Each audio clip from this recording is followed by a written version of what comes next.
સોમનાથ આંગણે આજે ભક્તિનો મહાસાગર ઉમટ્યો છે. પ્રધાનમંત્રી નરેન્દ્ર મોદી સોમનાથ મહાદેવના શીશ ઝુકાવવા પહોંચ્યા. 2 દિવસ ગુજરાતના પ્રવાસે આવેલા પ્રધાનમંત્રી નરેન્દ્ર મોદી જ્યારે જામનગરથી ગીર સોમનાથ પહોંચ્યા તો ગગનભેદી હર હર મહાદેવનો નાદ ગુંજ્યો. દાદાના દ્વારે ભક્તિ અને શક્તિનો સંગમ જોવા મળ્યો. સોમનાથ મંદિર પરિસરમાં પીએમ મોદીનું શંખ અને ડમરૂના નાદ સાથે સ્વાગત કરાયું. જ્યાં સોમનાથ મંદિરના પુનઃનિર્માણના 75 વર્ષ પૂર્ણ થવાના અવસરે આયોજિત સોમનાથ અમૃત પર્વ 2026માં સહભાગી થયા. પ્રધાનમંત્રીના રોડ શોમાં મોટી સંખ્યામાં જનમેદની ઉમટી પડી. સોમનાથ હેલીપેડથી સોમનાથ મંદિર હમીરજી સર્કલ સુધી ભવ્ય રોડ શો યોજાયો.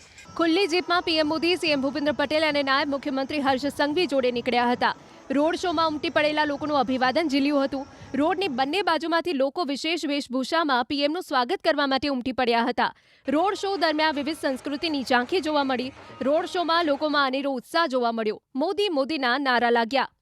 મંદિરની નજીક પહોંચતા પીએમ મોદીએ તેમનો 2 કિલોમીટર લાંબો રોડ શો પૂર્ણ કર્યો હતો.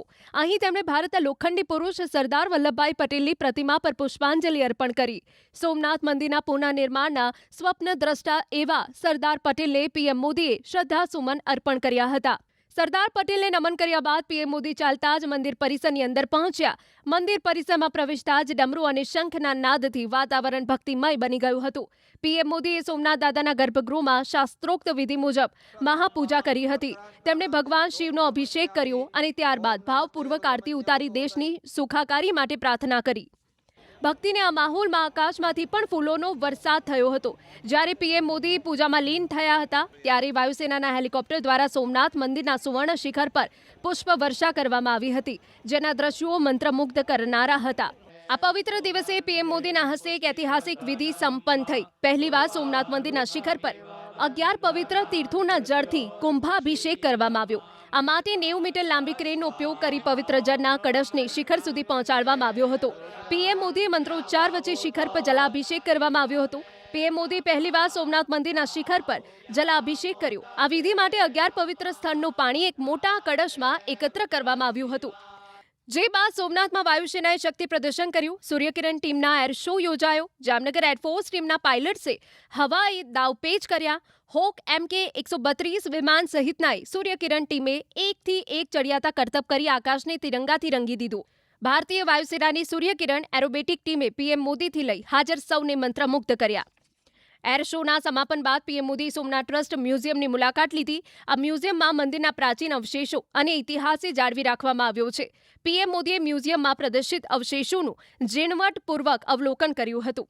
જે બાદ પીએમ મોદી મંદિરથી સીધા સભા સ્થળે પહોંચ્યા. અહીં પ્રધાનમંત્રી નરેન્દ્ર મોદીનું ગુજરાત સરકારના મંત્રીઓએ સ્વાગત કર્યું.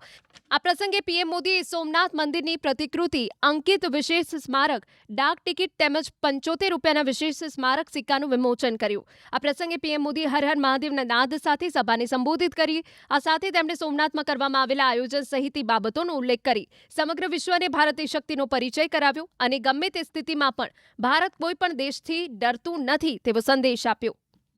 1947 में